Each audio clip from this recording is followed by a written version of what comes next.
Today is Wednesday, July 29th, 2020. Coming up on Roland Martin Unfiltered, Congressman John Lewis is lying in state in the state capitol in Georgia. He arrived in Atlanta after lying in state for the last 2 days in the nation's capital here in Washington, D.C. We'll be joined by Congressman David Scott of Georgia to talk about his legacy in serving in the Georgia delegation with the civil rights icon.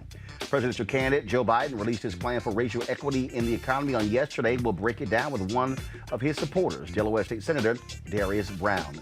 The presidential election isn't the only race we need to focus on. We'll talk with Pam Keith, who's running for Congress in Florida. Tech giants testify before Congress today. We'll talk about whether companies like Facebook, Google, Apple, and Amazon have too much power. In Richmond, Virginia, police say the riots there were instigated by white supremacists posing as Black Lives Matter activists. And 3 HBCUs received the largest single donation in their school's history. We'll talk with Hampton President Dr. William Harvey. And you'll meet the founder of a company that empowers little girls with a doll that looks just like them. Folks, it is time to bring the funk on Roland Martin Unfiltered. Let's go.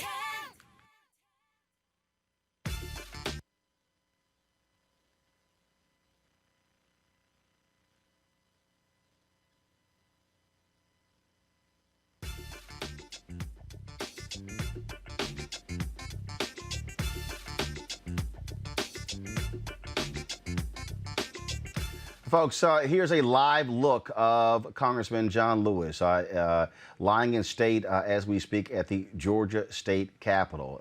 He, of course, was lying in state the last 48 hours here in the nation's capital. His body was transported to Atlanta today, where there was a private ceremony that took place there. Among the folks who spoke, Atlanta Mayor Keisha Lance Bottoms. All right, so folks, we're having an issue with our video. So the public will be able to pay their respects to Congressman Lewis from 3 p.m. to 7 p.m. today, and again from 8 p.m. to 10 p.m. Of course, first of all, I got some times there. Again, 3 to 7 today. From 7 to 8, Lewis's fraternity, Phi Beta Sigma, will conduct a special ritual, Omega ritual, for the deceased member inside the Capitol. So will the Prince Hall Masons. Lewis's body will remain at the Capitol until it is transported Thursday to Ebenezer Baptist Church for the 11 a.m. funeral.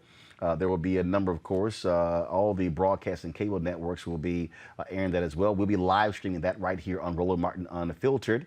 I got emails today saying that Bounce TV and BET will also be airing his funeral. No word on the other black networks, OWN, TV One, Aspire, Afro, if they will also be airing the funeral of Congressman Lewis. All right, folks, joining us right now to discuss the life and legacy of the congressman is David Scott. He has served in the Georgia delegation with Congressman John Lewis, and he joins us right now. Congressman Scott, glad to have you on Roland Martin Unfiltered. Roland, it's great being with you, and let me just say how proud I am of you and your great forward progress in the world of broadcasting.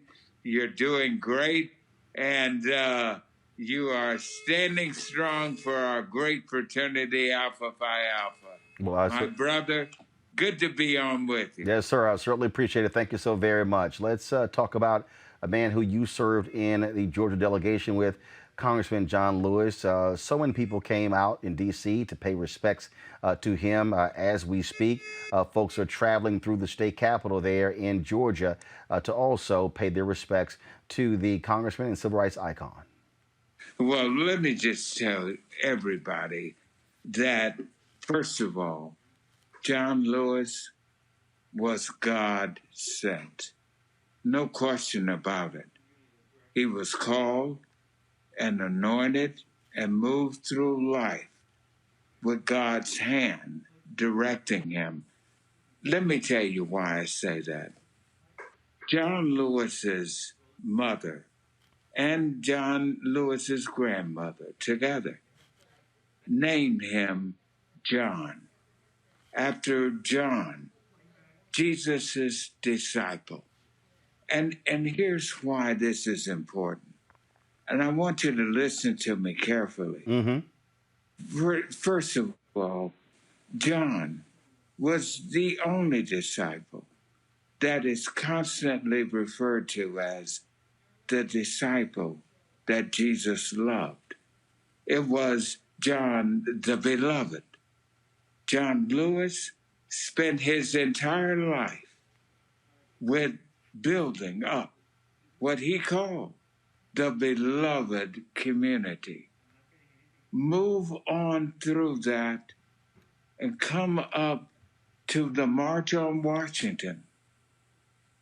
Jesus' disciple, John, was the youngest disciple. John Lewis was the youngest of the civil rights leaders who spoke, 6 of them, at the Great March on Washington. Coincidence? No. All the way, you've got that. And Roland, my life was deeply touched by John, not only here in Congress where we served for 18 years together, but John Lewis baptized me into the civil rights movement. In a little old town down in Louisiana or Mississippi, I believe it was called Waterproof. And he was head of what was called then the Voter Education Project. And that was after he had left SNCC, but in Atlanta, and he was the chairman of that. And I traveled with him in many places. And he took me down to Waterproof, my first time out. And something happened back in Alabama with Troy. His father was deathly ill. And he was to give a great speech, John was. And so he had to go immediately. And he came to me, David, you're going to have to speak for me. And there I was, there. And John had gone back to Troy. And there I was. All those people expecting John Lewis, but here comes David Scott. He threw me into the baptism of the fire, as he called it, good trouble. And that's how I became even more involved. And that was at the very beginning. But throughout my life, John Lewis has played a role. And you know, I want to tell this story because it's very special if you have time. Mm-hmm. John Lewis and Julian Bond. Right now, the 5th Congressional District is really on fire down there in Georgia. We got so much going. But you see, Julian Bond was my Senate office mate during my state Senate days. John Lewis, my friend too, whom I traveled in the South, Deep South, of the Voter Education Project. And there they were running and planning to run against each other. All of Atlanta was in an uproar. They couldn't take it. I had calls from Maynard Jackson, Andy Young, all of them. David, you're good friends with both of them. You're junior Senate office mates. You work with John. Talk to them, call them in. We can't take them running against each other. And Roland, I tried. I brought them in to the office. Junior came in. John came in, and there we were, the 3 of us. And I broke guys. I said, Junior, John, I'm getting it from everybody. Is there any way we got to, for you guys not to run against each other? Everybody loves you both. And this whole thing is torn apart. Can we work it out? And you know one thing, Roland? They sat there looking at each other, not saying anything. And then, after moments had passed, I said, John, Julian, let's have a word of prayer. And we 3 of us knelt in the Senate office at the state capitol, where his body is right now. Where my office and Julian's was in the basement. And we prayed. We prayed. And then we finished praying, and they kept looking at each other, and you could feel the love, the affection. And if people know the history of these two guys, they were arm in arm throughout in SNCC, the movement. They were legends back then. Mm-hmm. But for me to be there and to see that love as we were trying to get them not to go against each other, Mm-hmm. but they just looked at each other, and you could see the love in their eyes, and they said nothing, Roland. And then they got up and they walked out, not saying anything. And I knew then that what I had witnessed there was brought by the hand of God, that I could see. No one was in a better place of being able to be at that moment. And that's why I told people, don't be angry. Don't be mad about this. Mm-hmm. They both are doing God's work, I'm telling you. And they did. Julian Baum went on to be president of the NAACP. John Lewis went to Congress. They each had their duty. And that's why I tell you, man, John Lewis means so much to me. I'm sitting right here in Congress today because of John Lewis. I love John Lewis. My heart is breaking. I got to get on a plane here in the morning, 6:30, and fly down to Ebenezer. I got to be there. I love John Lewis. It's so important in my life. So many people talk about, obviously, his impact and the relationships, but there were times when y'all were at odds. And when President Obama, when he appointed someone to the, he agreed to cut a deal with Republicans to appoint somebody to the federal bench. You were an ardent opponent of that. I had you on Tom Joyner, I had you on my TV One show, and then pretty much you and Congressman Hank Thompson, Hank Johnson, and others, y'all forced Congressman Lewis to go against Obama. He did not want to do that. Reverend Joseph Lowry told me that Obama called him and he said, I'm not going to speak out against the president. But y'all made it clear, Congressman Lewis, we love you. We know you love Obama, but Obama's going to be gone after 8 years. That federal judge is going to be there for 30, 40 years. And he wasn't too happy y'all made him come out against that appointment. Well, that's what I'm telling you, man. I knew what John Lewis was, and I knew they were using him. And I told John, I said, John, I can't let them use you, man. For you to be used to support the man who is being nominated for the judge who wanted to keep and bring back the Confederate battle flag. Come on, man. And you know what? John thanked me for that. I love Obama. We all love Obama. But I love John Lewis. I was there, and I knew what they were trying to do to him. And I wouldn't let them use them. You know, Roland, I was on your show. Yeah. When we talked about this. Oh, yeah. Oh, trust me, the White House wasn't happy with you. They weren't happy with me. Yeah.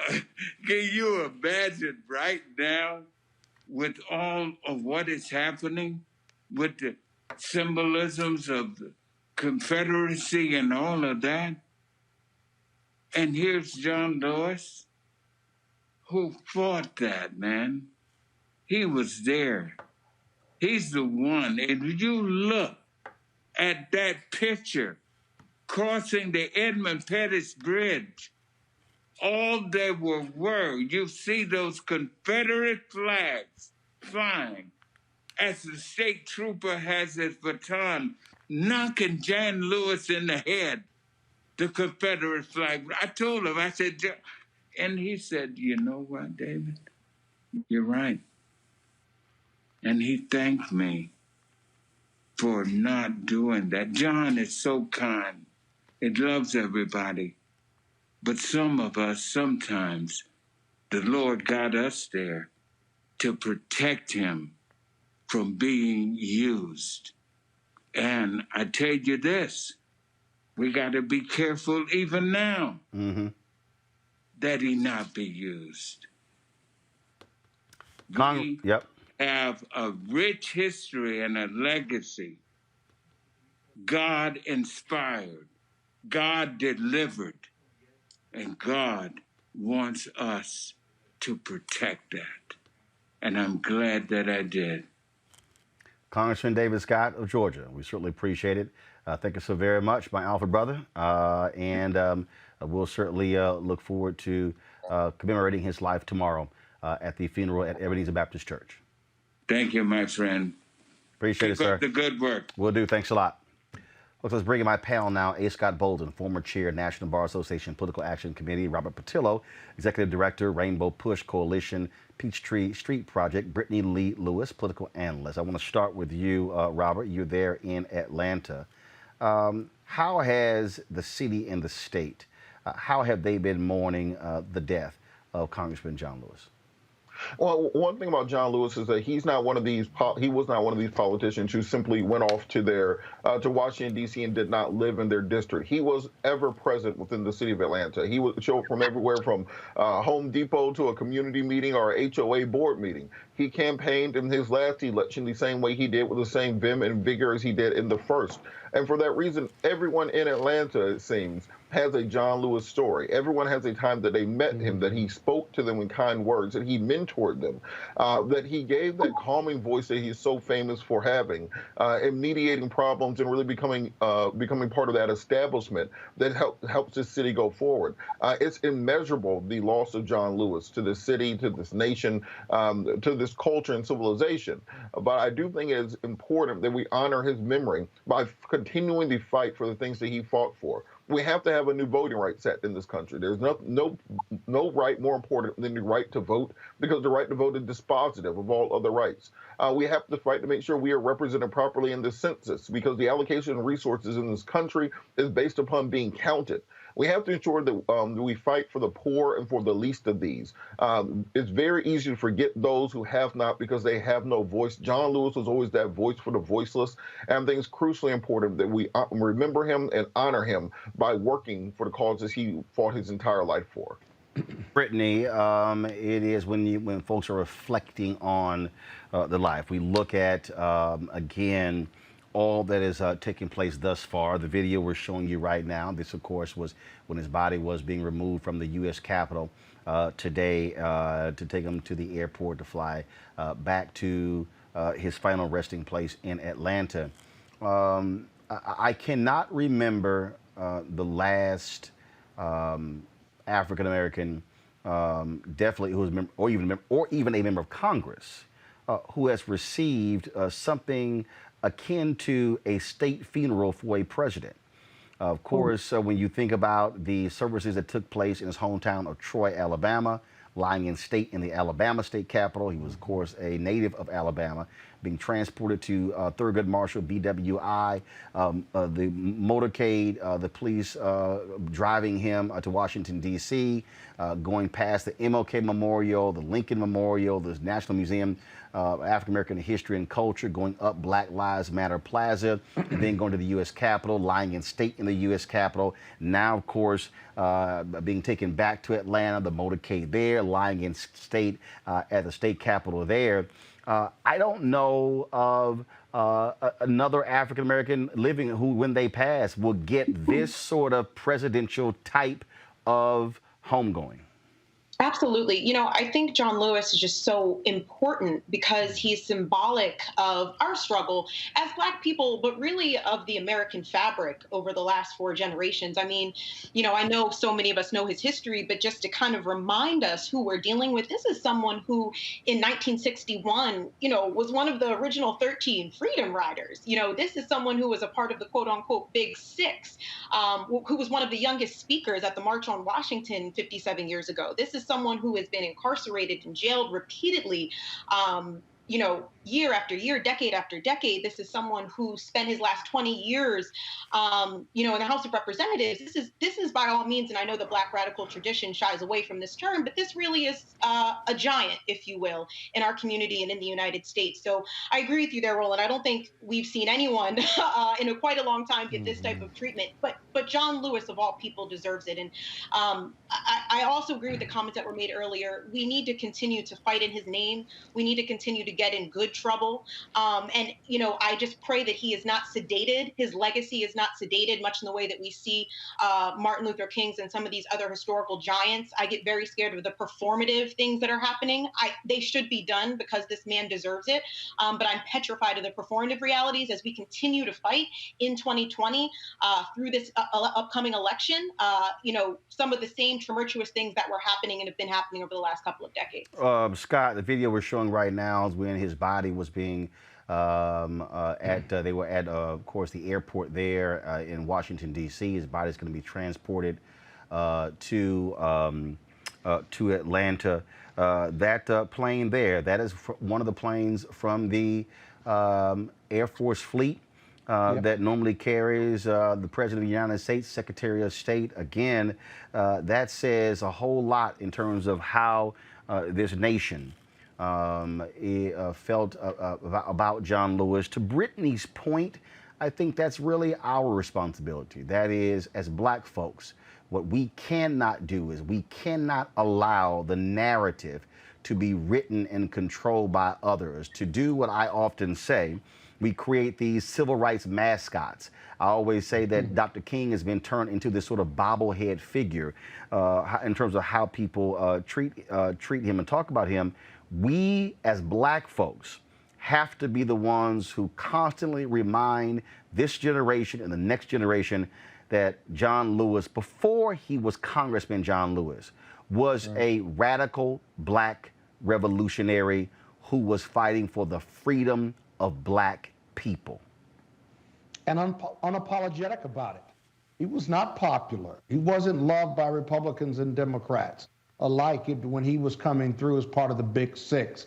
And so now that he went to Congress and there's a raised level of consciousness, how many white conservative Republicans revisited and went down to Edmund Pettus Bridge and walked across it in solidarity with John Lewis, knowing that their policies were oppressive to Black people? That they went for a photo op. And John still did not have a problem with them because he was rooted in love and forgiveness. And he was a freedom fighter, but it was rooted in love. And I think that's what distinguishes John Lewis, his ability to forgive. And then the reality is, who is the next John Lewis? Who did he train? Who did he impact? And how many of us have the basis in our hearts and minds and brains to love, to fight, to forgive, and to lead us to the next step, not just of consciousness, but of action in moving this country forward. We got a seminal moment here to do that with Black Lives Matter, with his passing, and whatever honors come, whether they change the name of the bridge or not. This is a long fight for racial justice. It's not going to begin and end with John Lewis or Martin Luther King Jr. or even Roland Martin. It is a long journey. And so who else is going to pick up the mantle and lead us in the name and image and spirit of John Lewis? That's what I often wonder about. Maybe there's a part of each of us that will pick up that mantle and move forward until America's promise is reached, that is, of freedom, justice, and equality. That's what I think when I see the pictures you shared regarding John Lewis. Well, to be perfectly honest, I don't. I don't worry about that because here we can go ahead and go to my iPad. This is a video of that Air Force plane landing at the Atlanta airport. The reason I don't worry about that, Robert, is because we see them. They exist right now. When I look at the work being done out there by young black folks, some of them younger than John Lewis, in cities across this country, there are people who are putting their lives on the lines, people who are getting arrested. When I saw Until Freedom and Tamika Mallory and Linda Sarsour and Kenny Stills, the NFL player, and others who are out there sitting on the lawn of the Kentucky Attorney General demanding that he arrest the cops who killed Breonna Taylor. That's people who are operating in the tradition of John Lewis and SNCC and Diane Nash and James Bevel and Fannie Lou Hamer and the brothers and sisters who were in Loudoun County, Alabama. And so that's there. And so I think what we have to do is we have to make sure that we praise them, that we give them the same kind of attention now that folks got then, because we can't say who is the next John Lewis if we ignore them sitting right in front of us.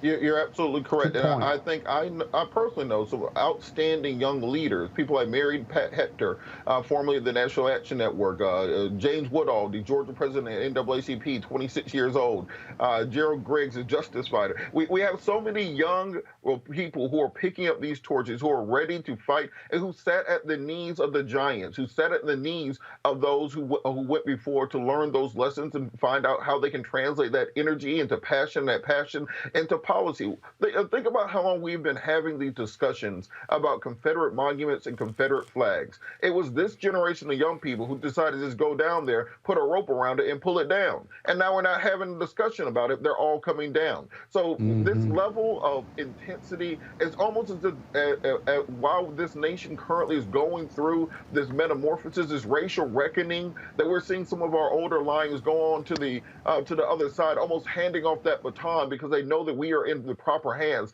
to fight this going forward. I think this is the generation that takes us across the finish line. And I hope every generation believes that, because we have to get there, and we are in a position right now to fight for it more than ever before.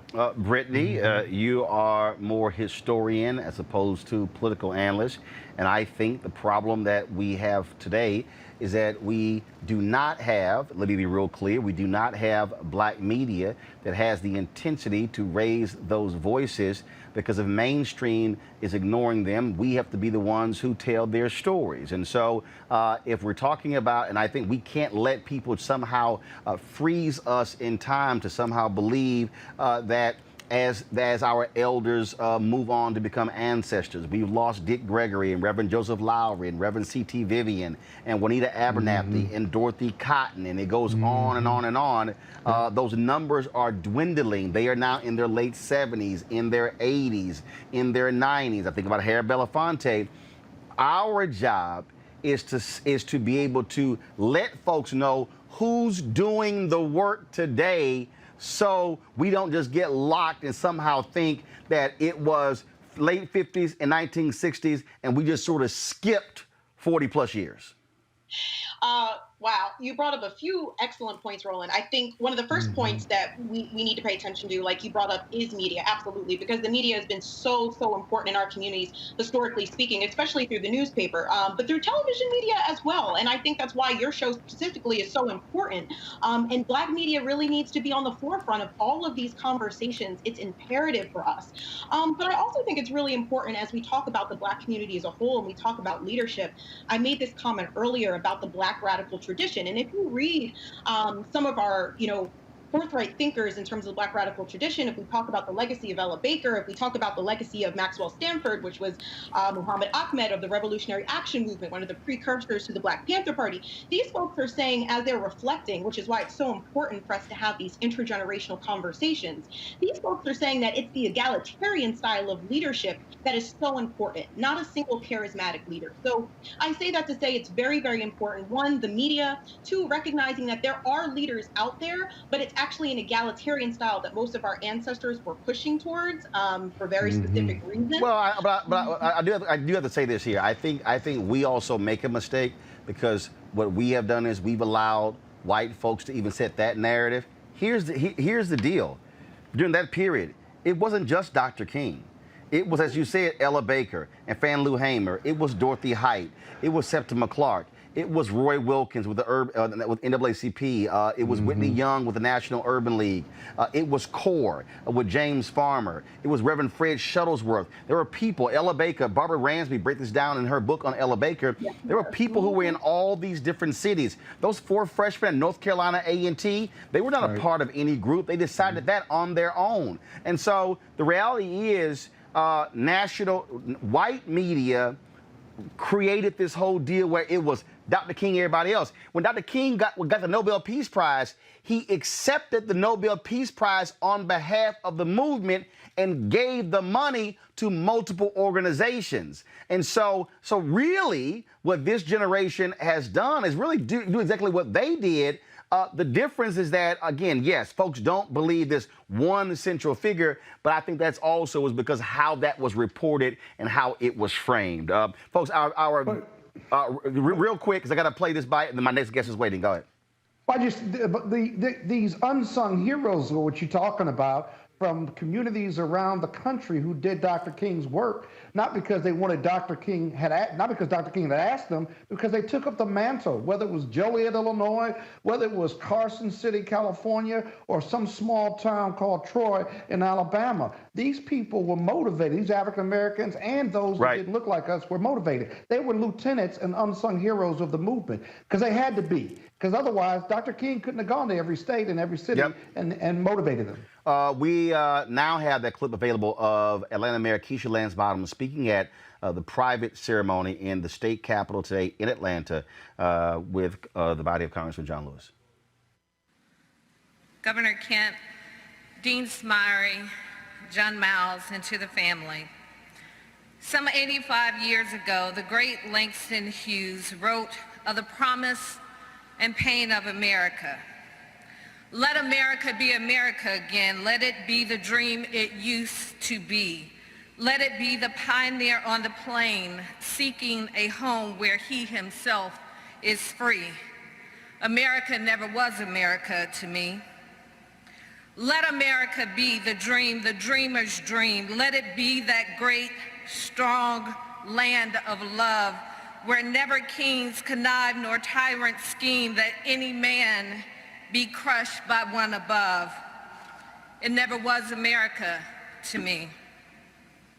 Oh, let my land be a land where liberty is crowned with no false patriotic wreath, but opportunity is real and life is free.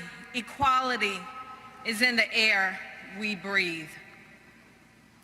Some 5 years after these words were written, a descendant of the enslaved, a son of sharecroppers, was born, and the words of the Lord rested upon his life. Before I formed you, I knew you in the womb. Before you were born, I sanctified you. I ordained you a prophet to the nations. And this prophet, our prophet, called upon America to be America again. And so we gather here today in what was once a stronghold of the Confederacy together, because this prophet lived and this prophet named John Lewis loved. Like so many, I have a deep and abiding admiration for Congressman Lewis, and I've had it my entire life. I would see his lovely wife, Lillian, when she came into my mother's hair salon to have her hair done. She was a beautiful and brilliant woman whose love and affection for John Miles was evident in every conversation that she had. I knew Congressman Lewis as the man who worked in SNCC with my Aunt Ruby Doris Smith Robinson. She died at the age 26, leaving a 2-year-old son behind. Each time I saw the congressman, his eyes glistened with tears when he spoke of her. He told me stories of being beaten with her and going to jail together in Rock Hill, South Carolina. He always made sure to ask about her son, Teray. Although an Alabama legend, an Atlanta icon, and an American hero, Congressman Lewis to take time to let me know, to let all of us know that we mattered to him. And so I don't think it was happenstance that in his final public appearance, he visited the Black Lives Matters mural in Washington, D.C. And it was around this same time that I joined him on a Zoom call with President Obama and the Obama Foundation for My Brother's Keeper. Until his last days, he was calling upon America to be America again in his words and his deeds. I was deeply moved a couple of days ago when his chief of staff, Michael Collins, shared with me that the congressman was intently watching the news of Atlanta and proud of the leadership that's been shown. And so, Governor, when the good trouble continues, know that it is with the blessings of Congressman Lewis.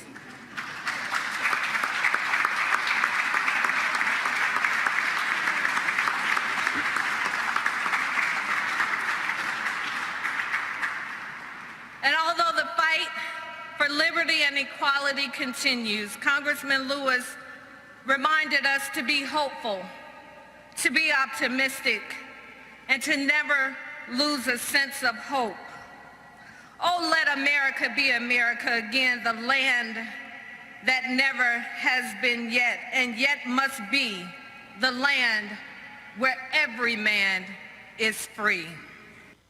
You know you're a bad sister when you call out Governor Brian Kemp, who of course has been suing her when it comes to the mask mandate, letting him know as he sat right there, we gonna keep doing and getting involved in good trouble. Folks, Apple is paying tribute to the life and legacy of Congressman John Lewis by donating its portion of the proceeds for the documentary John Lewis, Good Trouble to the National Civil Rights Museum in Memphis, Tennessee, and the National Museum of African American History and Culture in Washington, D.C. Lisa Jackson, Apple's Vice President of Environment Policy and Social Initiatives, said, quote, Representative John Lewis's life and example compel each of us to continue the fight for racial equity and justice. This film celebrates his undeniable legacy, and we felt it fitting to support two cultural institutions that continue his mission of educating people everywhere about the ongoing quest for equal rights. All right, folks, let's talk politics. Joe Biden's jobs and economic recovery plan is that we must build our economy back better than it was before the COVID-19 crisis. He gave this speech on yesterday, saying that we have two overlapping crises. The pandemic shines a light on racial disparities in health and healthcare, and the economic crisis has hit Black and brown communities especially hard, with Black unemployment being at 15.4%, Latino at 14.5%, and businesses owned by Black, Latino, and Asian Americans closing down at alarming rates. Joining me right now is someone from his home state, Delaware State Senator Darius Brown. Senator Brown, glad to have you on Roland Martin Unfiltered. What really jumps out when we talk about this plan, what Black folks want to know is specifically, how will a Joe Biden presidency benefit Black people? Not Latinos, not Asians, not white women, everyone else, but specifically African Americans. Well, thank you, Roland, for having me. And, this election and campaign is personal to me because Joe is family. The Bidens are family to me and for all of those that are in the state of Delaware, particularly African Americans, that in the state of Delaware, African Americans make up nearly 40% of the state population, including all other minorities. And then so we look at the Build Back Better plan as a way to ensure that our country, particularly African-American communities, have the investment that they need, because we know and recognize that by the year 2050, our nation will become a majority minority country. And also by that same year, 2050, it is projected that the average net wealth of African-American households will be $0. And so when we look at this campaign and the choice between the two candidates that are running for president, Joe Biden is the only one that has articulated a plan to invest in African-American communities. He's not someone that's new to the relationship with African-Americans. I, as a state senator in the state of Delaware, the third and youngest African-American to serve in the Delaware State Senate, served on his U.S. Senate staff and have worked with him and have a relationship with him over the years. His late son, Bo, and daughter, Ashley, were with me when I was sworn in to city council when I first got elected to public office, and they've been with me ever since. And so what he is doing as running for president and his investments is ensuring that we have the investments in our neighborhoods, home ownership, creating wealth. We recognize that home ownership is the very fundamental and foundational way to create wealth in the Black community. It's investing in small business, in small and mid-sized firms. Roland, you know personally, there's lots of African Americans in the state of Delaware. Many of them are your friends, and so we want to ensure that African Americans around the country understand Joe Biden's relationship to African Americans in the state and African Americans around the country, and his commitment to invest in our community. Well, the reality is this here. When Vice President Joe Biden was there with President Barack Obama, Black and other firms outperformed white firms when it came to the management of TARP funds, but they did not get an increase in that. And so the thing here is the power of the president is real. When we talk about, look, federal government deposits a whole lot of money in various banks. The question is, will dollars be shifted to Black banks? That's one of the things that took place under President Bill Clinton. When we look at the Pentagon. Pentagon spends $600 million a year annually on advertising. How much of that is going to Black media? Those are the sort of tangible questions. And not only that, you look at the federal pension fund, nearly $1 trillion. BlackRock pretty much controls all of that. Black people are managing a minuscule amount. And so really what Black folks want to know is, to break down these systems, is Joe Biden going to say, we're going to make sure that we're not going to continue to keep having white hedge funds and investment funds controlling those dollars, and we're going to make sure, using our power, to say you're going to start advertising in significant ways with Black media, because what does that then do? It causes Black media to actually build capacity, allows us to be able to do more, be able to hire more people. The same thing for other businesses.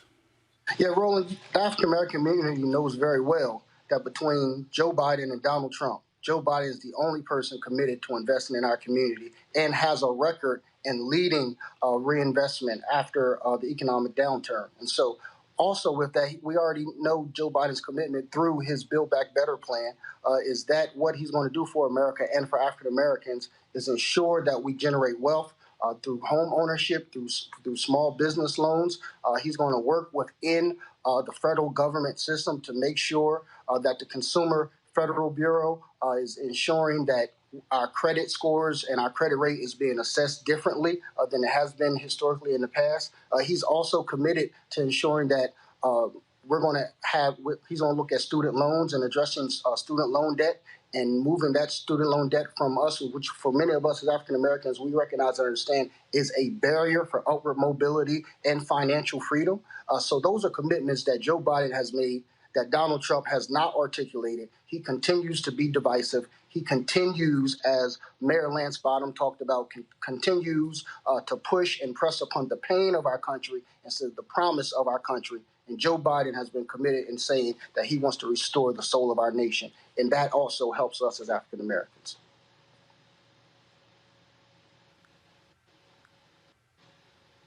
Thank you very much, sir. Thank you. I appreciate it. Let's go to our panel here. Brittany, I want to start with you. This is what it boils down to. How will Biden use the power of the presidency to be able to affect the economics of Black folks? Yeah, absolutely. I think the community, we're certainly going to be voting for Joe Biden. And historically speaking, Black folks, specifically Black women, have always supported Joe Biden. And let me say this before I get into my real comments. I lived in Delaware. I was Miss Delaware. Beau Biden was one of the most beautiful people I ever met, rest his soul. Jill Biden as well. They're good, nice people. But we are going to have to, once we get him in office, and we are going to have to really push him, because Joe Biden is a moderate.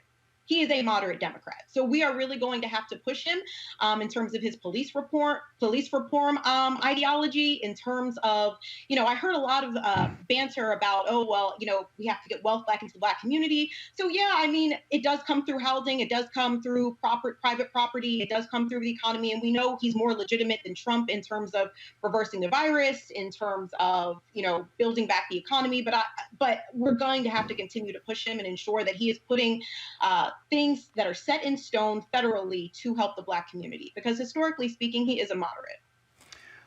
Scott, it's very interesting. I was looking at some of the comments here on YouTube. I was looking at some of the comments on Facebook. And when I did the State of Black America event in Indianapolis with Stewart Speakers Bureau. I said this to the audience. I said, if you ask black people what are the top 5 issues, money is not going to be in the top 5. What often happens is we as African Americans, we talk about criminal justice reform, mass incarceration. We'll talk about racism. We'll talk about health. We'll talk about education. We'll talk about environmental justice. But let's just be clear. Money is tied to every single one of those things. I think we do ourselves a disservice by not honing in on money. But what I mean by that is where the money is and how the money is being distributed.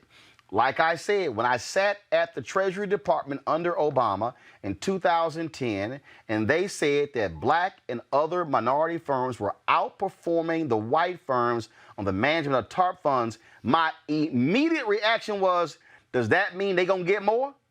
Because where I come from, if I'm doing better than them, I should be able to get more. And I think, to me, this is where we have to be, in that we also have to understand where the money is. And so, again, when Bill Clinton was president, Congressman Maxine Waters was the one who said, hey, Pentagon, they spending $600 million annually on advertising. How much going to black media? So people are sitting here at home, when we keep thinking, when we talk about money, not realizing money is being spent on so many, you in law, they spending money on outside law, legal folks. They're spending money elsewhere. How many black law firms? How many law firms that have black partners? See, that's the kind of stuff where we have to be demanding and saying, all right, Joe, show me where the money. And guess what? He can do a lot of this, and he don't need the approval of Congress to do it. No, he can certainly do it. But the reality is that we've got to make him do it. You know, my biggest argument with Obama, or rather my brothers and sisters under Obama, was we never left the inauguration. Whatever the president does, he does it because you make him do it, not because he just happens to agree with you. And we got to stay vigilant with Joe Biden. Now, black people are socialized to want a good job. In D.C., a good government job. The monies that you're talking about are about entrepreneurship training, employing people, and gaining wealth, and being part of the working rich as an entrepreneur or business owner, right? And so there are only a fraction of us who implement that as an action, as opposed to, I'd love to have my own business. But doing business with the government, doing business with the private sector, demanding our fair share, and making Biden put programs in place that make access to capital, access to leadership, infrastructure as an entrepreneur for small black businesses that can get to be big black businesses, or big businesses generally, is where the president can help by executive order, by putting money into these agencies and focusing and targeting on poor people, poor areas, black people, black and brown areas, and giving them access to capital and entrepreneurship training to ensure their success. That's just a start. But if he does that and we make him do that, we're going to be going a long way in regard to creating capital and wealth in our communities, because that is the key and that is the answer. And Robert, at the end of the day, if people actually study the Black Freedom Movement, and if they look at the history of Reverend Jackson and the Rainbow Push Coalition, it was an economic component. They understood money. The number of black millionaires who were created. When Operation Breadbasket, when they actually cut those MOUs, it wasn't just they wanted jobs. They wanted jobs for black folks. They wanted managerial and senior level jobs. They wanted black products on the shelves. They wanted them to use black businesses for other areas of that particular company. They wanted them to deposit money in black banks. It was multifaceted.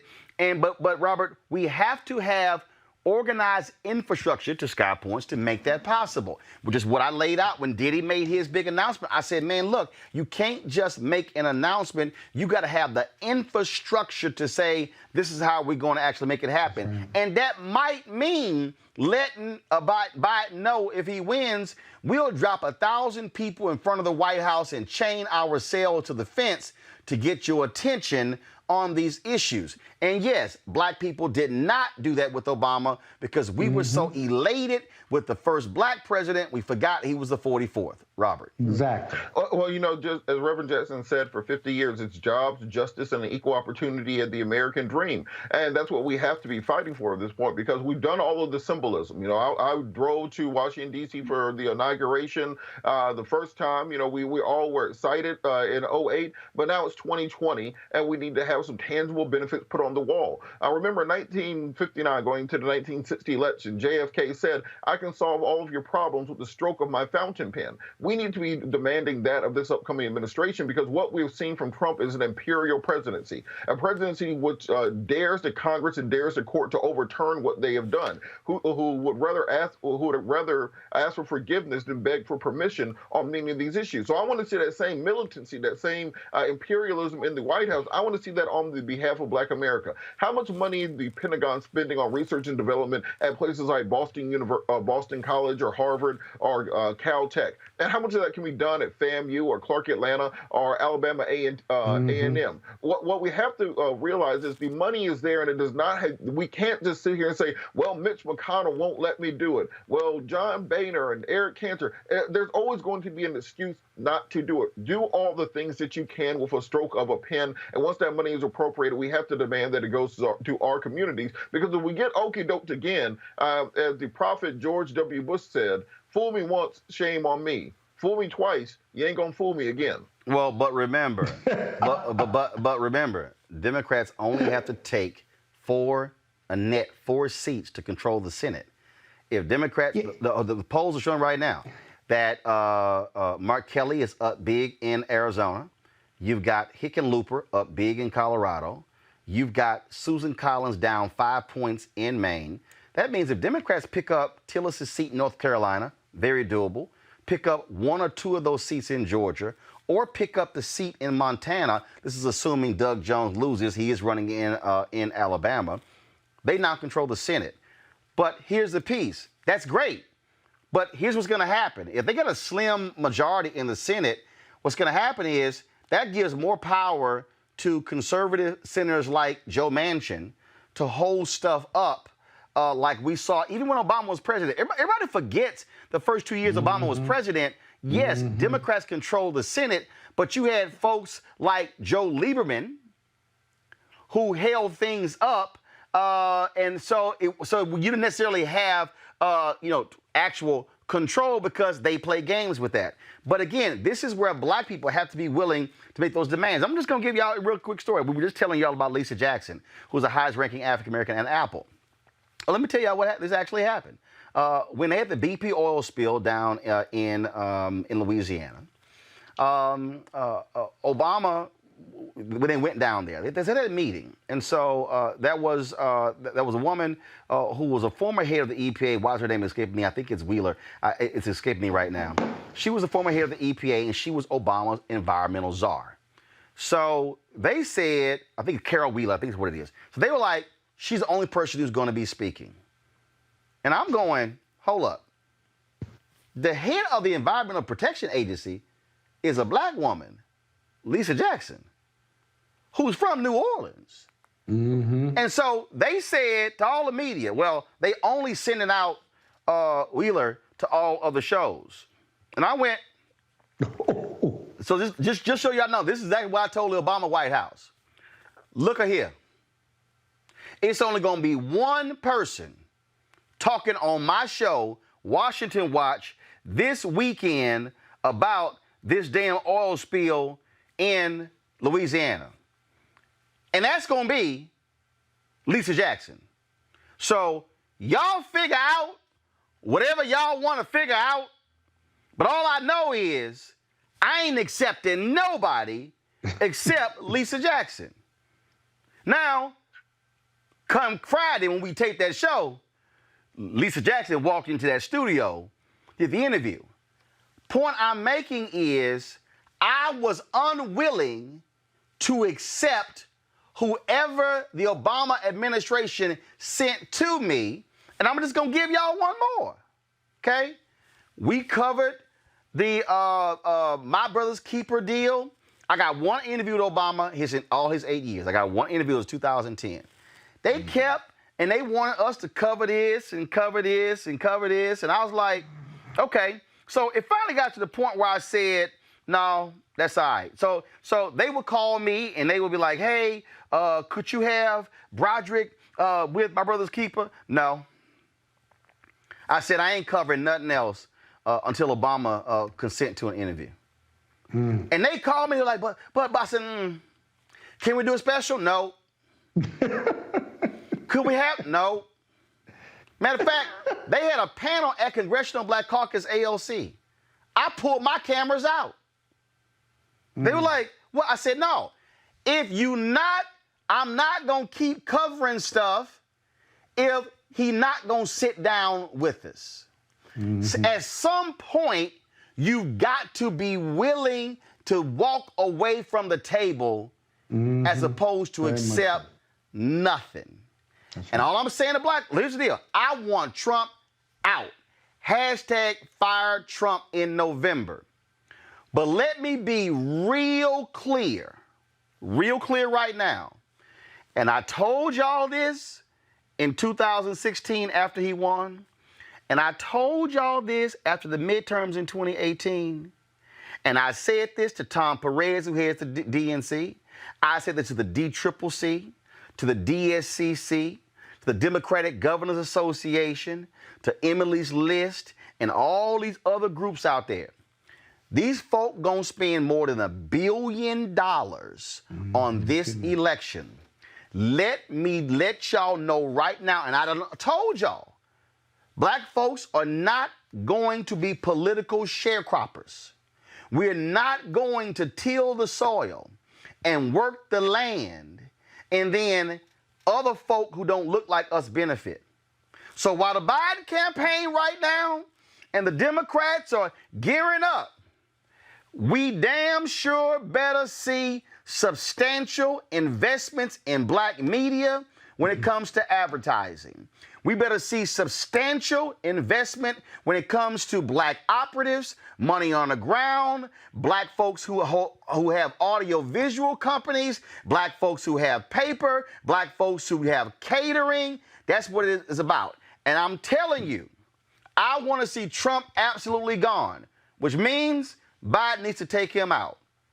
But the day after the election and the day after the inauguration, I and others will be standing there saying, now it's time for there to be a return on our investment. Now, y'all, I don't make idle threats. I've texted this to Tom Perez. I've told the Biden people, don't come at me with small money. Don't come at black media with small money. Don't say we got y'all in the bag and we gonna go spend our money out there on some white women in the suburbs. No, you need to make sure that there's not a 2.4% drop of black voters like it was in 2016. That means having black surrogates on here. That means having the conversations.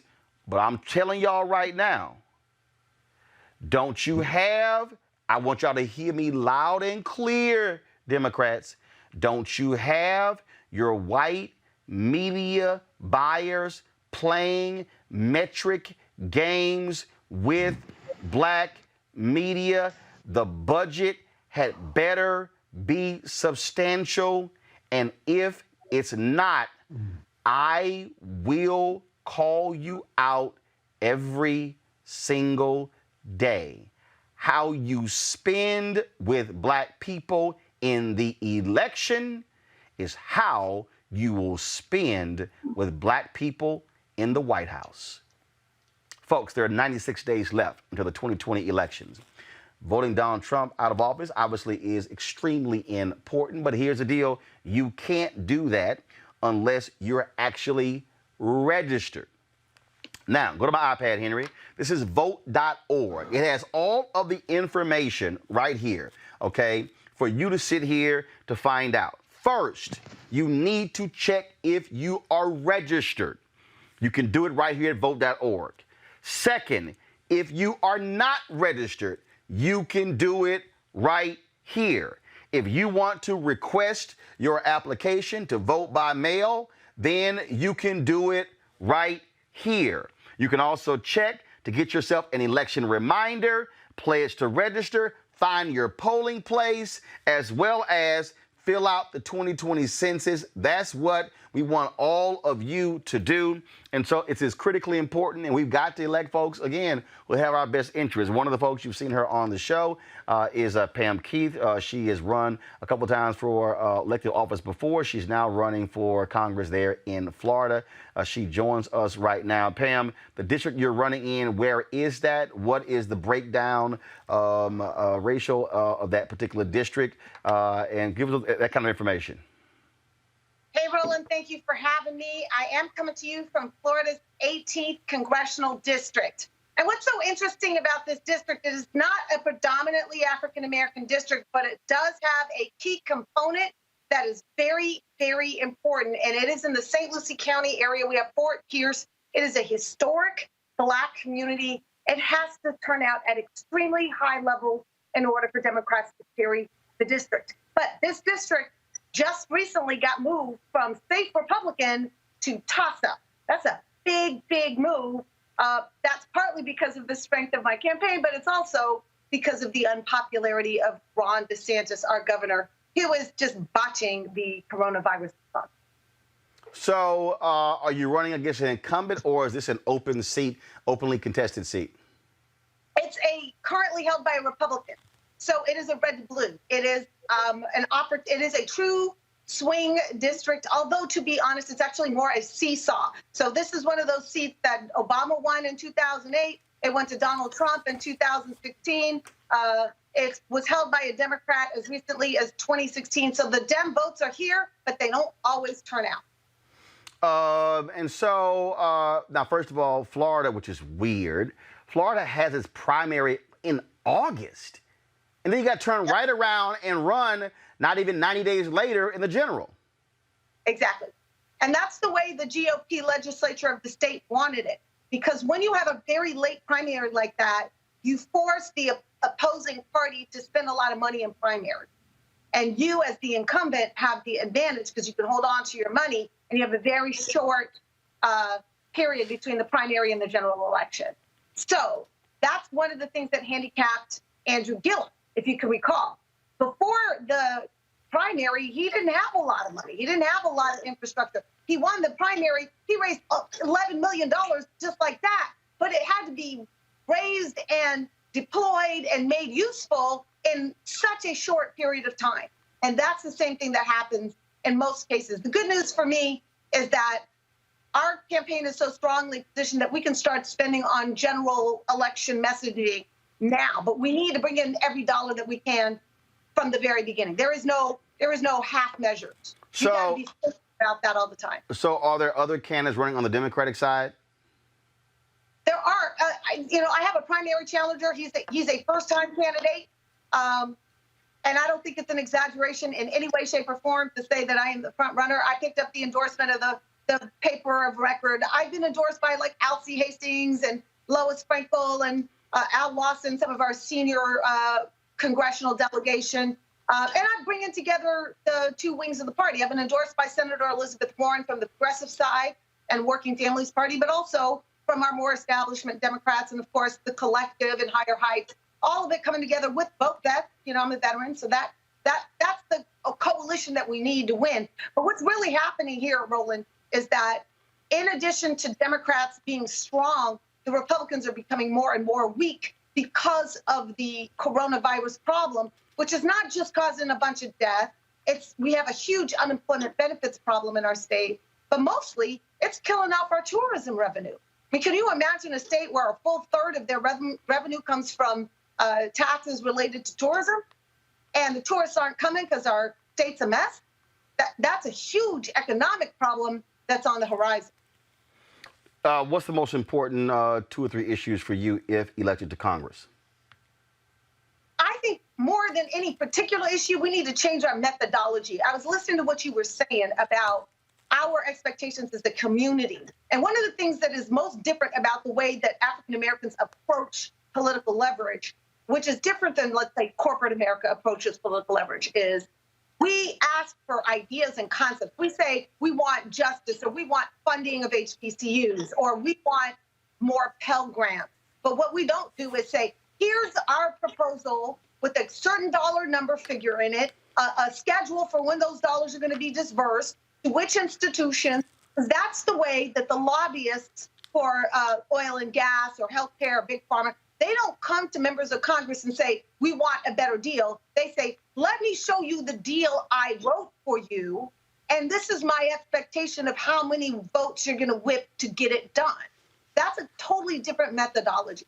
So, yeah, I have a lot of priorities when I get to Congress, not the least of which is restoring just basic functioning of government and the rule of law. But more than anything, I want to see a change in the way that our community asks for things. We need to be way more like lobbyists. Write pieces of legislation that have specific asks, specific schedules, specific demands, and then say, you're going to vote yes on this, or you're going to lose the black vote. All right, then. Pam Keith, good luck. How can folks reach you in your campaign? I can be found at Pam Keith FL. That's PAMKEITH FL. That is my website. You can find about all that's going on with my campaign. You can follow me on social media. Same tag, Pam Keith FL. I'm on all the different platforms. I want to leave your listeners, your viewers, with this really important tidbit. Florida 18 is the tiebreaker district of Florida. Whichever side wins Florida 18 wins the state. So not only am I in a position to kick out a Donald Trump Republican in Congress, but I am in a position to actually flip the state. And so it could be that a black woman brings the end to Donald Trump's presidency. Because if he loses here, he loses everywhere. All right, Pam Keith, we appreciate it. Thanks a lot. You're welcome. Thank you. Folks, going to a break. We come back. We'll talk with the president of Hampton University about a massive gift given to his university, to other HBCUs as well, from the billionaire ex-wife of Jeff Bezos. We'll talk about that. Also, these anti-Trump ads, boy, they're getting real tough. We'll show you the latest and discuss them with our panel. In addition to that, tech CEOs on Capitol Hill today getting a grilling from Congress. And Richmond, Virginia police say, oh, those riots there, not caused by Black Lives Matter protesters, white supremacists posing as Black Lives Matter protesters. All that next, right here on Roland Martin Unfiltered. You want to support Roland Martin Unfiltered? Be sure to join our Bring the Funk fan club. Every dollar that you give to us supports our daily digital show. There's only one daily digital show out here that keeps it black and keep it real as Roland Martin Unfiltered. Support the Roland Martin Unfiltered daily digital show by going to RolandMartinUnfiltered.com. Our goal is to get 20,000 of our fans contributing $50 each for the whole year. You can make this possible. RolandMartinUnfiltered.com. All right, folks, 4 of the nation's most powerful CEOs join a Capitol Hill hearing today to answer the question, are their companies too big and powerful for America's good? The participants were Google's Sundar Pichai, Facebook's Mark Zuckerberg, Tim Cook of Apple, and Jeff Bezos of Amazon. Of course, it was lots of drama there, of course, as you can expect. I want to pose that question. I'm going to play a little video in just a second. I'll pose that question to our panel. Robert, I'll start with you. Have these tech companies gotten too big? Do these 4 companies wield far too much power and control too much data in the United States? Is it time that they be broken up and regulated? Well, of course they do. Just the fact that it's to the point now that if you think about a sweater, one will pop up in your email because they have that much control over your life. You have your Alexa devices, which are listening, it seems, at all times. You have your phone with either Siri on it or with whatever powerful other voice recognition software is on there. So I think because they have this amount of money, this amount of power, the ability to control what is in your news feed, they've basically taken the place of both the television and the newspaper newspaper concurrently as sources of information for individuals. So with that much power, it's difficult to see how exactly the federal government can regulate or break them up, because how do you regulate code? How do you regulate a business model which can be morphed in so many different ways? And so it's going to be interesting to see what Congress decides to do, but something does have to be done before we give this amount of power and influence and money to private organizations. Brittany, when you look at the power of an Amazon, Wall Street Journal had a story last week about smaller firms who had a meeting with Amazon, only to realize Amazon turned around and created nearly the identical products, squeezing them out, using their power, to squeeze those folks out. We also know that Google and Facebook control damn near 70% of all ad dollars, digital ad dollars spent in the country. That means every other media company, including ours, every other one, including Disney, including Comcast, all of them, everybody else got a share of 30. And data is king. They hold so much data, to Robert's point, that they control. Some say it's time for them to be regulated like a utility.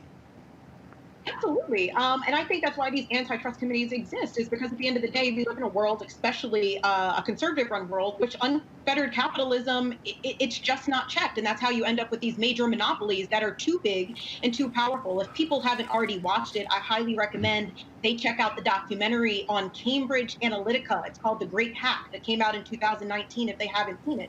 These people are talking about how data is more important than the oil industry. Tech and big data are the industries today. We know that. They're the leaders. And quite frankly, data, through the data, they're able to not only see your behavior and your personality traits and target you accordingly, and they tie that to how you vote. So what they do is essentially they have this hack in which, based on your data, they can see who the swayable voters are. So if you're someone who's kind of easily persuaded or can be persuaded, you're in that zone, they're going to continue to use things that you like, things that you watch, things that you order, and they're going to continue to use that propaganda to target you to vote for the candidate that they are working with. So, I mean, that's how big data is. And it's scary, it's unfettered, Roland, and it's time that we do something about it. Not to mention the fact, small businesses can't compete. And those entrepreneurs that we were discussing earlier, they don't have money because these big companies are the people who, and these VC companies, aren't sharing a piece of the pie, if you will, especially not for young Black entrepreneurs. One of the things that one of the questions, Scott, that came up, Facebook, when they bought Instagram, and they were like, wait a minute, aren't you basically just using your wealth to buy everything up? This is what Mark Zuckerberg had to say. Chairman, Mr. Zuckerberg, I want to thank you for providing us information during our investigation. However, the documents you provided tell a very disturbing story. And that story is that Facebook saw Instagram as a powerful threat that could siphon business away from Facebook. And so rather than compete with it, Facebook bought it. This is exactly the type of anti-competitive acquisition that the antitrust laws were designed to prevent. Now, let me explain what I mean. Mr. Zuckerberg, you have written that Facebook can likely always just buy any competitive startups. In fact, on the day Facebook bought Instagram, which you described as a threat, you wrote, quote, "One thing about startups is you can often acquire them," close quote. Mr. Zuckerberg, you were referring to companies like Instagram in that quote, weren't you? Congressman, I don't have the exact document in front of me, but I've always been clear that we viewed Instagram both as a competitor and as a complement to our services. In the growing space around, after smartphones started getting big, and they competed with us in the space of mobile cameras and mobile photo sharing. But at the time, almost no one thought of them as a general social network. And people didn't think of them as competing with us in that space. And I think that the acquisition has been wildly successful.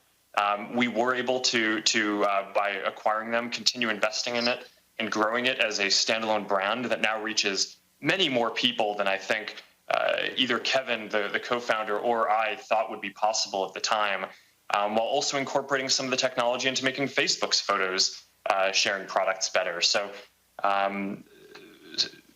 yes. Okay. Now, in early 2012, when Facebook contemplated acquiring Instagram, a competitive startup, you told your CFO that though nascent, Instagram could be very disruptive to us. And in the weeks leading up to the deal, you described Instagram as a threat, saying that, quote, "Instagram can meaningfully hurt us without becoming a huge business, unquote. Now, Mr. Zuckerberg, what did you mean when you described Instagram as a threat, as disruptive?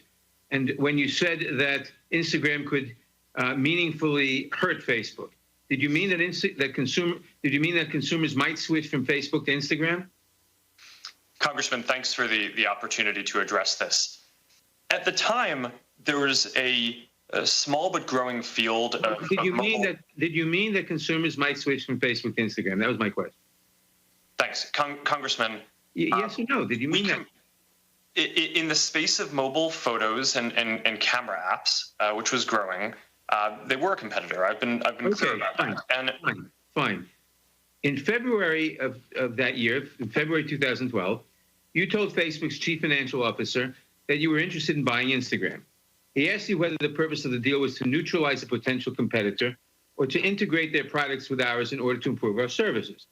You answered that it was a combination of both, saying what we're really buying is time. Even if some new competitors springs up, those products won't get much traction since we'll already have their mechanics deployed at scale. Mr. Zuckerberg, what did you mean when you answered that the purpose of the deal was to neutralize a potential competitor? Congressman, well, those aren't my words, but yes, I've been clear that Instagram was a competitor in the space of mobile photo sharing. There were a lot of others at the time. They competed with apps like ViscoCam and PicPlease and companies like Path. It was Scott, to that particular point there, I mean, look, when you have that power, look, drop $4 or $5 billion, all right, we step you up, gotcha, we own you. I mean, they own, Facebook controls right now 75% of the instant messaging business because they own Instagram, they own WhatsApp, and they got Facebook Messenger. Okay, but Roland, are you bragging or complaining? Let me just say this. It's too late to break them up. How? They're too big. How's it too late? First of all, I guarantee you it's too late. How? Because because they're too big to even get legislation passed. Hold up, Scott. Will you let me finish? Scott, aren't you a lawyer? Too big, huh? Aren't you a lawyer? Exactly. Was Standard Oil broken up? Well, that's a different industry. Were the bails? Hold on, wait. Were the bails broken up? Too. Right. So there's no such thing as somebody being too big. That's not true. In this high-tech company, the difference is those industries that were broken up were keeping competitors out of the market. These high-tech companies aren't keeping people out of the market. They're not controlling the market. Scott, if Facebook and Google control 70% of all digital ad dollars, you're keeping competitors out. If you would listen, please, just listen. You don't know what you're talking about. Oh, yes, I do. You're not keeping people out of the market. You can start your own Facebook. You could start your own Google. Be my guest. But you may not get as big as Google or Facebook. But here's the deal. That's not a monopoly. A monopoly means you keep people out of the market and you force them out of the market. Merging or buying a competitor is as American as apple pie in business and has been going on in America as long as America's been around. So you're not going to be able to make a monopoly argument. You may not like how big they are, but you can't stop them from being that big. Yes, you can. By buying a competitor. Brittany, that's why. Not engaged in any illegal activity to keep people out of the market or to disallow them from competing through some illegal or unlawful means, you're not going to be able to make a monopoly argument. Brittany, I'll tell you. Brittany, I'll tell you. That's why Brittany, that's why Zuckerberg is scared to death. Brittany, that's why Zuckerberg. That's why. Brittany, that's why Zuckerberg. Will you now? You stop, Brittany. That's why Zuckerberg is scared to death of Congress acting. No, Brittany, go ahead. Yes, he is. Brittany, go. That's why the lobbying dollars in the past 5 years of the tech companies went from 15 to 105 million. Exactly. Because they don't want them to break up. Brittany, go ahead. I mean, he should be nervous because he's been under the spotlight for quite some time now. But what I think is interesting and why I do think it is extremely difficult for new tech companies to come in and actually make a difference is because if you won't sell to Mark Zuckerberg will take your ideas, apply them on his platforms, and essentially make you lose money. I mean, we could look at Snapchat. That's not illegal, though. That's not illegal. I'm not saying it's illegal. What I'm saying is the purpose of these antitrust laws at the end of the day is we're talking about monopolies. We're talking about people not being able to enter the market. It is to protect. It's to protect the small players. Robert, final comment. Robert, 30 seconds. Final comment. This is the difficulty about having a Congress full of people in their 80s and 90s years old. We have to have a new and nimble governmental system that's able to regulate these sorts of structures, because if not, we will end up with one or two companies controlling the earth. Remember, we have no less than 4 private rocket companies competing to go to the moon right now. So the amount of money and power that these people have is outlandish, and we have to find somewhere to reel that back in. Absolutely. All right, folks, let's talk about what has happened. 3 HBCUs have received their largest donations ever. Where's the money coming from? Well, the ex-wife of Jeff Bezos, who with her 4% stake in the company, she's worth $36 billion. Well, she's handed out already about $1.7 billion. She brought together a group of folks and to get suggestions in terms of where areas she should be donating money. Well, 3 HBCUs. They announced that, again, the single donation, the largest in the school's history. Howard University, Xavier University, Louisiana, and Hampton University, all beneficiaries of massive donations. 2 of the schools, Howard and Hampton, revealed that the donations came from Mackenzie Scott, the ex-wife of Bezos, who's already donated $1.7 billion of her fortune to charity. Joining me right now is Dr. William Harvey, president of Hampton University. Dr. Harvey, I'm sure you did not mind getting that check. It was the largest single donation in Hampton history? First of all, Roland, hello. It's been a while since I've seen you and talked with you, but so it's good to be on your show. But you're absolutely right. It is the largest private donation that we have received in Hampton's history. And I'm just very, very pleased, and I'm thankful to Mrs. Scott. You know, Roland, a lot of people do a lot of talking, but she actually acted. She gave away $1.7 million. Billion. Did she give support? Yeah, 1.7 billion, B with a B. Not only did she give to, it was 6 HBCUs, but she gave support to UNCF, and she also gave it to Thurgood Marshall. And I'm very thankful to her because, again, I say a lot of people talk on both sides, but she has acted. I think Xavier announced the donation they got was $20 million. Is that the donation that Hampton got, or was it more than that? Did you hear me there? I'm sorry, Roland, but my earpiece came out. It's all good. I apologize. It's all good. Xavier announced their donation, I think, was $20 million. Was Hampton's $20 million, or was it more? Roland, I apologize, but my earpiece came out. You're going to have to ask that question again. I said Xavier University announced the donation they got was $20 million. Was Hampton's $20 million, or was it more than that? Can you hear me? Just one more time, Roland. Let's try it again. Can you hear me now? Testing 1, 2, 3, 4, 5. Can you hear me? I can't hear. All right, so guys, let's just do this here. Let's get Dr. Harvey's audio straight, and then just come back to me. Let's go back to my panel here. Bottom line is that when you look at the average endowments of HBCUs, when you put all of them together, Robert, they average about $20 million. Okay, President Harvey, can you hear me? Roland, I really just have to apologize. It's all good. Can you hear me? I really do. Can you hear me? Can you hear me? Okay, Anthony, do this here. Y'all go offline, get Dr. Harvey's audio straight. Go to my panel. We'll come back to him. I want to go back to you, Robert. Again, the average endowments of HBCUs is around $20 million. And so if Xavier gets this sort of check, that is massive for HBCUs. This actually matters. It absolutely matters. And just as a quick aside, feel free, billionaires of the world, to give money to Clark Atlanta University. We put the U in the AUC.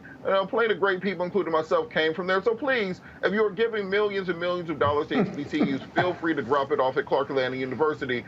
We could definitely use it. Panther pride.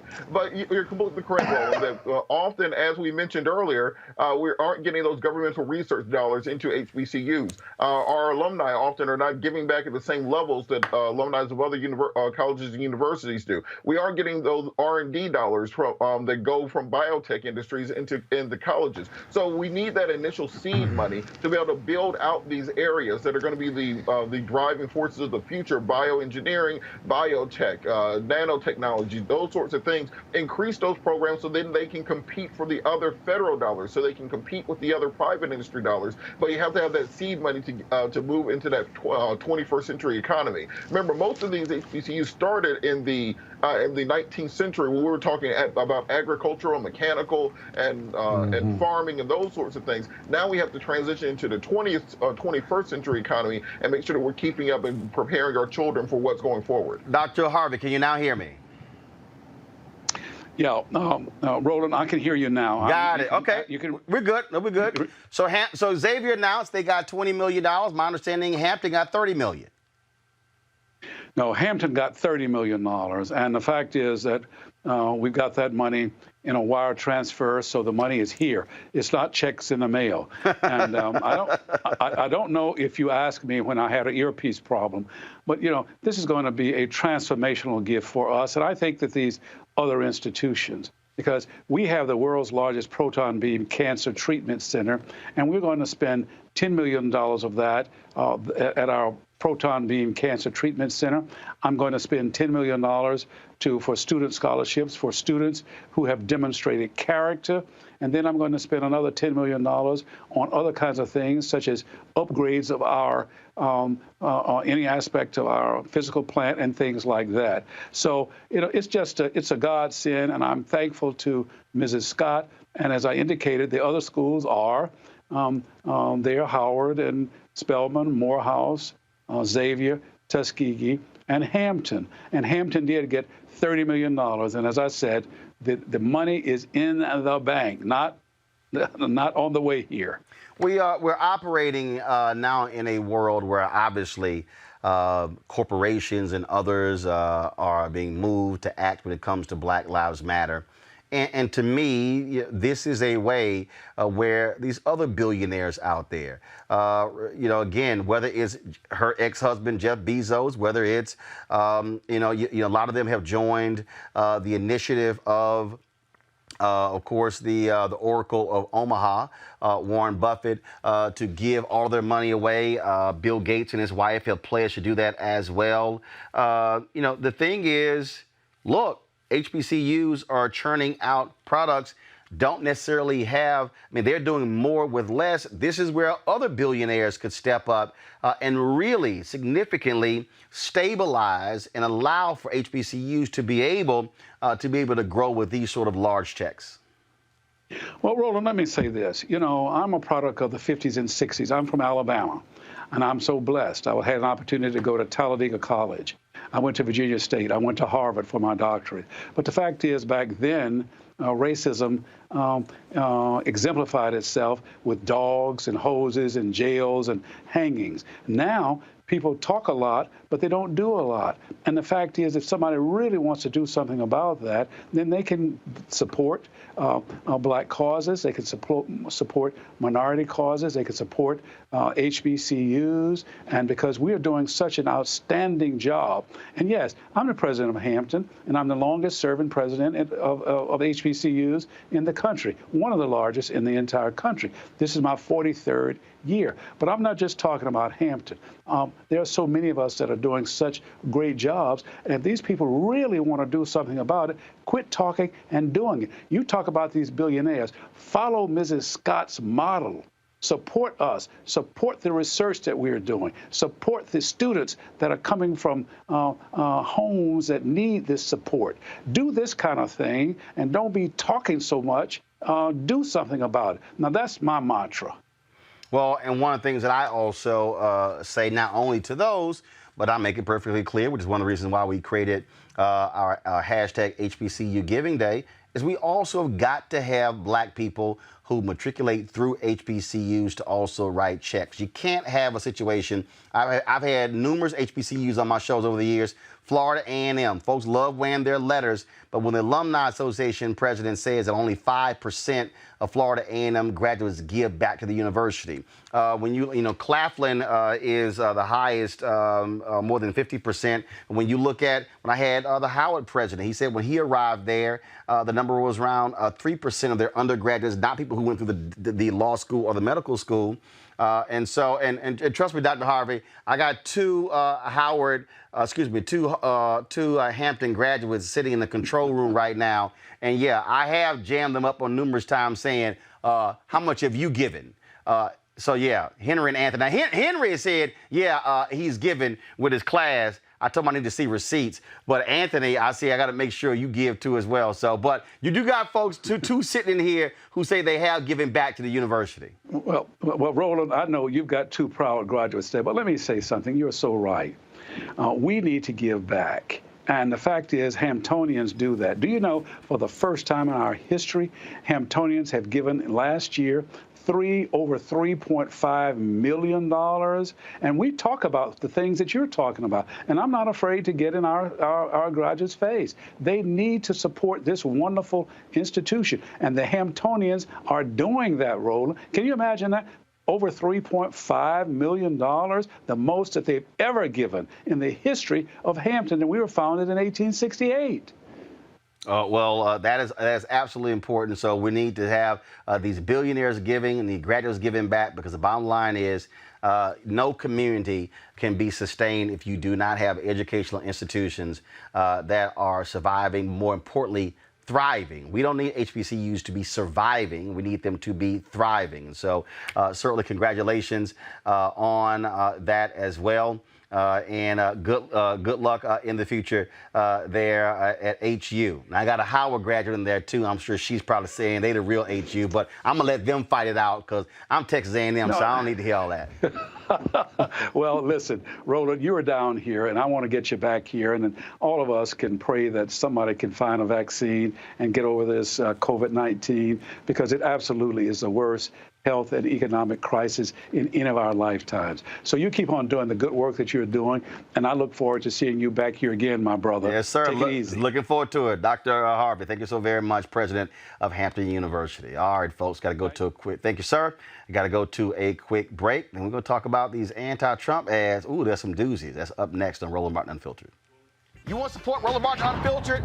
Be sure to join our Bring the Funk fan club. Every dollar that you give to us supports our daily digital show. There's only one daily digital show out here that keeps it black and keep it real as Roland Martin Unfiltered. Support the Roland Martin Unfiltered daily digital show by going to RolandMartinUnfiltered.com. Our goal is to get 20,000 of our fans contributing $50 each for the whole year. You can make this possible. RolandMartinUnfiltered.com. All right, every day we're showing you ads that tell you why we really need to dump Trump. Ooh, we got some doozies. Watch this. You know, I don't want to sound too much like a chauvinist, but when I come home and dinner's not ready, I go through the roof, okay?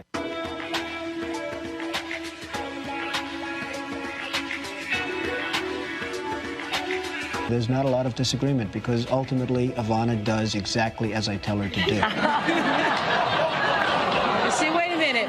Mayor chauvinist. Right, men? Is that right? Huh? Putting a wife to work is a very dangerous thing. I create stars. I love creating stars. I mean, I've really given a lot of women great opportunity. Unfortunately, after they're a star, the fun is over for me. It's like a creation process. It's almost like creating a building. It's pretty sad.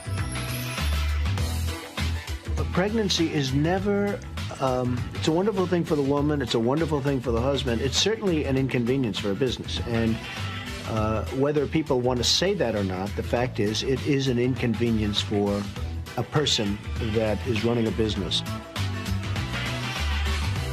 And frankly, if Hillary Clinton were a man, I don't think she'd get 5% of the vote. The only thing she's got going is the woman's card.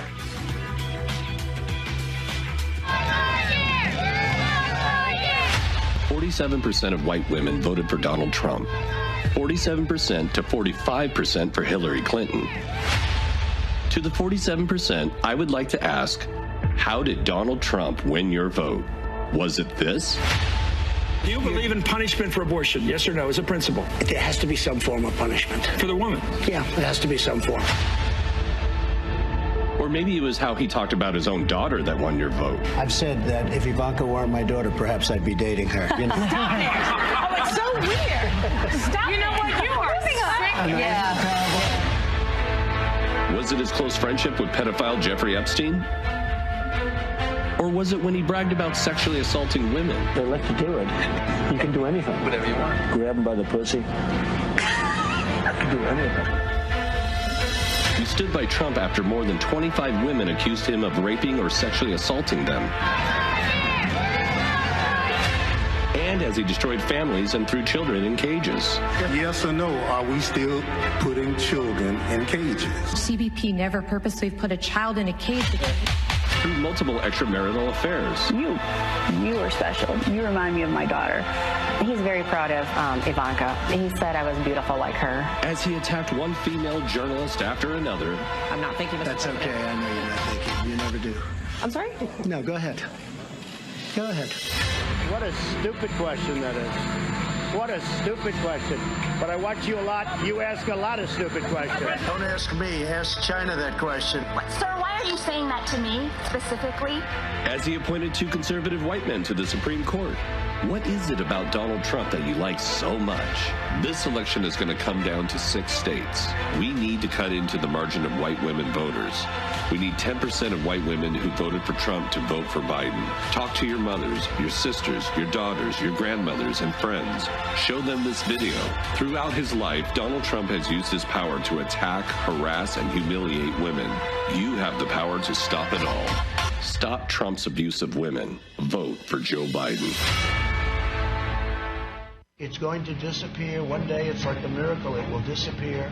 Frankly, I think we're way ahead of ourselves. We slowed the spread. We flattened the curve. We saved lives. This is a great success story. At some point, that's going to sort of just disappear. You still believe so? Disappear? Well, I do. Yeah, sure. We're opening up America again. We've done too good a job.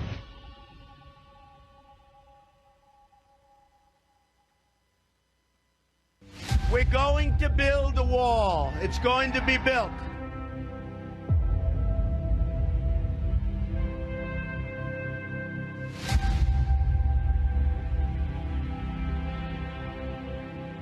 Moms, aunts, and grandmas have come out to downtown Portland. Close to 1,000 people out here. This crowd stretches about 2 blocks. You are putting yourself in between the protesters and those federal agents, the most dangerous place to be. Moms, along with everyone else, have realized it's time that we need to put our bodies on the line because the stakes are so high. We are brothers, grandparents, aunts. We are a community that is going to stand united. We're going to build the wall. We have no choice.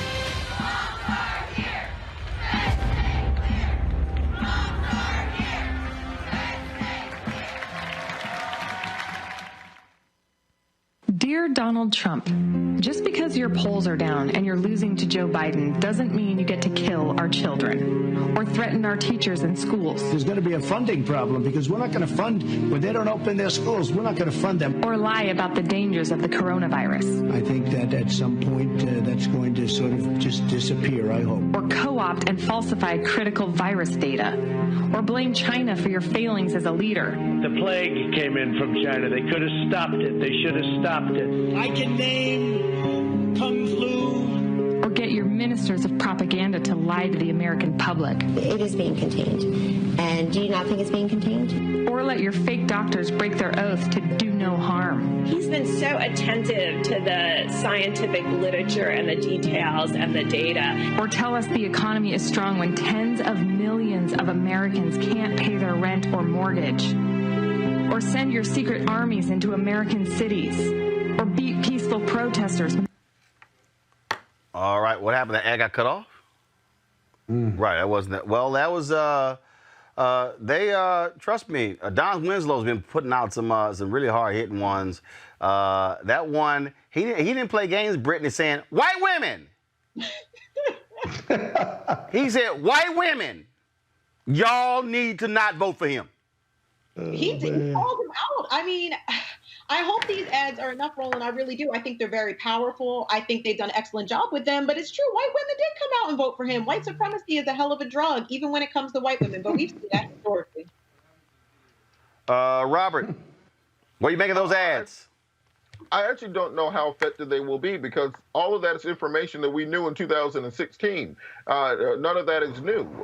This is reaching out. The same people who respond to those ads are the people who already were not going to vote for Donald Trump. The real question is, where's the positive messaging? Instead of this Kafkaesque vision of a burning America, I think some people will rather have a campaign run on hope, run on ideas for the future. Nah, that's not true. Young people to the vote. That's not true. I don't know how effective this is going to be. And that's not true because all the candidates, Scott, who were the hope and change candidates, got their ass whooped in the Democratic primary. No, just straight up. No, straight up. Right. I'm telling you right now. This ain't no hope and change. What did actress Erica Alexander say? I interviewed her. She said, "Fuck hope, fight."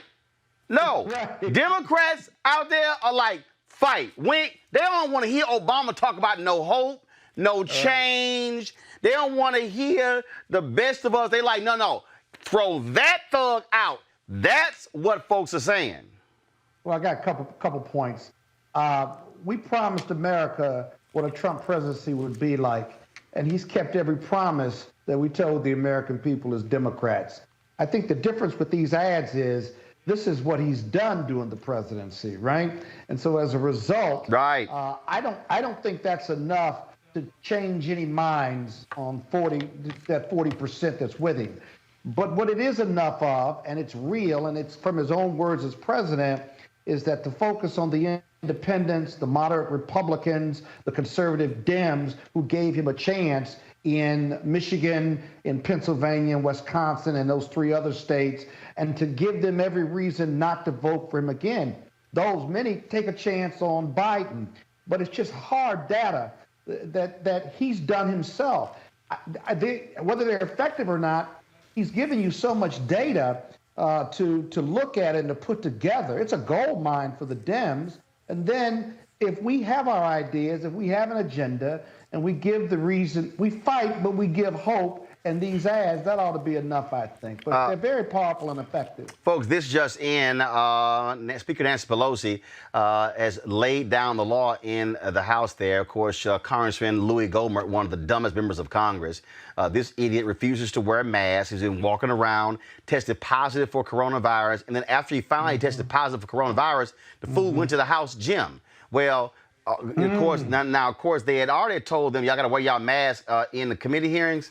So she finally dropped this today from the chamber. The chair announces that during the presidency of a covered period, pursuant to House Resolution 965, members and staff will be required to wear masks at all times in the hall of the House, except that members may remove their masks temporarily when recognized. The chair expects all members and staff to adhere to this requirement as a sign of respect for the health, safety, and well-being of others present in the chamber and surrounding areas. The chair would further inform members and staff that they will not be permitted to enter the hall of the House without wearing a mask. Masks will be available at the entry points for any member who forgets to bring one. The chair would also like to remind members that the Speaker has the authority to direct the Sergeant-at-Arms to remove a member from the floor as a matter of decorum.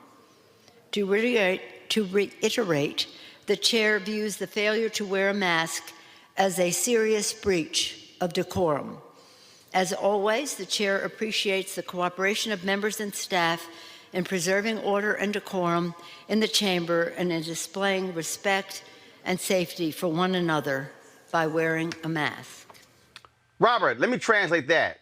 What she's saying is, Ohio Republican Jim Jordan, you walk your punk ass around these halls one more time and get in one more elevator without your mask on, I'm going to have your ass arrested. Well, the problem is that we live in a nation right now where we have COVID truthers. The COVID truthers are the people who believe that this is entirely a hoax, that there is a one world government hoax where every nation on the planet Earth, along with every major corporation, every airline, every hotel chain, the Major League Baseball, soccer, basketball, the Olympic Committee, FIFA, all the banks, and every county and municipality on the planet Earth has all come together in a conspiracy to stop Donald Trump from getting reelected by pretending that this virus is out there. They simply put, do not believe it. And these are the same as Matt Gaetz, who wore a gas mask to make fun of the virus on the floor. Even President Trump is part of this truther movement. Every once in a while, they can medicate him enough to stick him in front of a podium to say that he doesn't. But then as soon as he starts tweeting, he's tweeting the Nigerian doctor / minister / pediatrician slash nutcase. So when you have this going on in a country, it's no wonder that our lockdown is lasting longer than any other country, because we don't have enough social discipline and enough trust in our government and trust in our leadership to be able to just sit down at home for 6 to 8 weeks, wear a mask when you're outside, socially distance, and wash your hands. How hard is that? But we can't do it as a country. In fact, Brittany, I also just seen this story. Bill Montgomery, the co-founder of that conservative group, Turning Point USA, the one that idiot Charlie Kirk runs, the guy who discovered Charlie Kirk and boosted him up, who Charlie used to live with his mama and daddy. Now he just bought him an $800,000 condo or something along those lines. Well, Montgomery died of coronavirus-related illnesses. Yet this fool Kirk, go look at his timeline, he's whining and complaining about masks, things along those lines. That's how dumb these folks are. If you work for Louis Gohmert, who does not want to wear a mask, he has exposed you to coronavirus because he's stupid. Absolutely. You know, anti-intellectualism is really pervasive in the United States. It's something different. It's embarrassing. It is embarrassing to be here. We can't travel anywhere because of these idiots, including people in elected positions. That is wild. It's the anti-intellectualism for me. And it's also the privilege. Like, how much privilege do you have to believe that wearing a mask is a political issue instead of a public health issue? I mean, it's scary, Roland. It's scary and it's foolish. Folks, let's talk about the story real quick here. The recent riots that took place in Richmond, Virginia were instigated by white supremacists who were posing as Black Lives Matter protesters.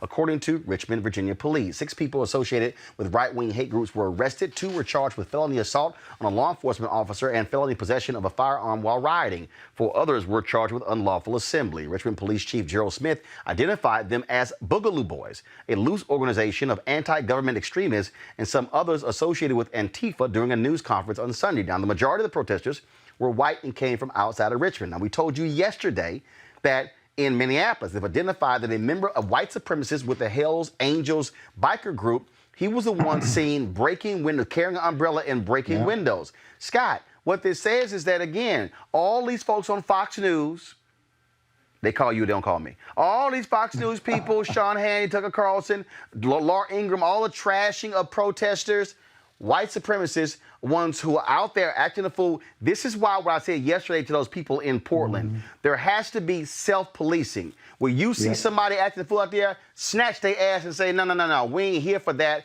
and literally jack them up, because what that does is it causes people to say, see, look at them. They're the reason why this stuff is happening.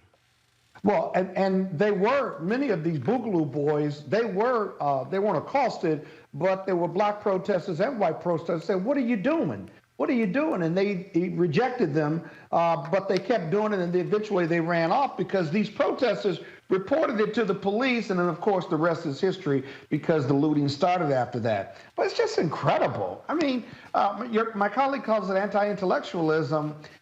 I mean, I just don't believe that this is going on in this country, and it has reached a level of complexity where racists and white supremacists are infiltrating peaceful protests to cause violence and to cause these groups to be perceived as violent. I mean, it's a level of complexity that I got to believe that John Lewis and others, while they dealt with the FBI informants and what have you, didn't really deal with these infiltrators, if you will. They did. Well, actually, they did. I mean, COINTELPRO was all about infiltrating. I mean, that was what it was about.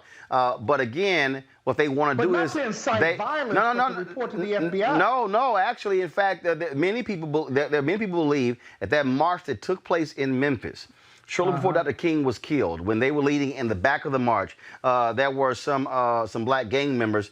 They talked to the elders there. They say then that they were put up to that by others to purposely disrupt that particular march. I do want to go, I guess this final thing before I go to my final guest, and that is here, the absolute racism. When I say racism, by the idiot who is sitting in the White House. I don't know how many of y'all saw this particular tweet that he sent out 2 tweets today, and this is not a dog whistle, y'all. This is flat out screaming, hey, white racists, please vote for me. Trump sent this out. I am happy to inform all of the people living their suburban lifestyle dream that you will no longer be bothered or financially hurt by having low-income housing built in your neighborhood. Your housing prices will go up based on the market and crime will go down. I have rescinded the Obama-Biden AFFH rule. Enjoy. Robert, I covered housing when I worked in the Austin American Statesman, also when I at the Fort Worth Star-Telegram. And let me tell you something. I remember I've covered dispersed housing. I can tell you, I interviewed neighbors in neighborhoods, people who had no idea that the house across the street from them was actually public housing. They had no idea that the people living in there were getting a government voucher to pay for the housing. But when I was in Fort Worth, when they announced that we're going to do dispersed housing, the white folks in Fort Worth in this particular neighborhood sounded just like Trump. Oh, our values are going to go down. Oh, my God, crime is going to go up. Because their whole deal was projecting these black and brown people, they're going to come in and take over. That's what this racist is saying. You know, it's people on the wrong side of history often don't know the time that they're on the wrong side of history. If you look at those old newsreels from the 50s and 60s, those white folks who were standing there, protesting school integration, standing up against redlining and other things, those people thought they were doing the right thing to defend their communities, to protect their property value, make sure the kids got the best education. This is being on the wrong side of history. Housing discrimination goes back to 1492 when Christopher Columbus got off the boat and said, y'all Indians can't come to where I'm at right now. That is the beginning of housing discrimination. As long as you can keep a certain group boxed into a low-income area, you base educational spending on taxes from that area. Therefore, low-income areas always have the worst education, always have the least number of jobs, always have the least amounts of construction, and always have the highest rates of crime because you've discriminated them basically into ghettos, basically into the types of communities that cannot grow, cannot prosper, cannot, as we often hear, do for themselves or pull up by their own bootstraps because there are no boots available there. So it's a disgusting idea that we're going to go back and brag about going back to an era that makes it more difficult for low-income people to bring themselves out of poverty and to live out the American dream. So this is just more evidence of what we already know in this country, which is that the hatred and discrimination against black and brown and poor people in this country is as old as the nation is itself, and it's not going away anytime soon. Brittany, what folks don't realize is, who don't know nothing about history, that the 64 Civil Rights Act, the 65 Voting Rights Act, and the 68 Fair Housing Act were actually one bill that MLK and others wanted John F. Kennedy to push through. He gets assassinated. LBJ says, I can't do all of that at one time. We got to break it up. It passed, of course, 64 Civil Rights Act, public accommodation. 65 was Voting Rights Act. But people forget, Northern Republicans joined with Southern Democrats, and they filibustered for 2 years that Fair Housing Act because they did not want black folks living in their neighborhoods. This tweet, and look, Senator Edward Brooke of Massachusetts, first black elected since Reconstruction, helped break the filibuster in the Senate, but they filibustered in the House. And King was assassinated, and LBJ sent a letter on April 5th saying, to honor his life, pass this bill. What this racist Donald Trump is saying to those white folks, we gonna keep them out of y'all neighborhood. Y'all good. That's what he's saying, Brittany. Absolutely. absolutely. I mean, this is Trump's MO. This is also America's MO. I think for all the listeners today, I would grab Kevin Cruz's White Flight. This was always sold in the language of rights. It's my right to live around who I want to live around. That's how they've gotten away with it for so long. It's my right to send my children to where I want them to go to school and with whom I want them to go to school with.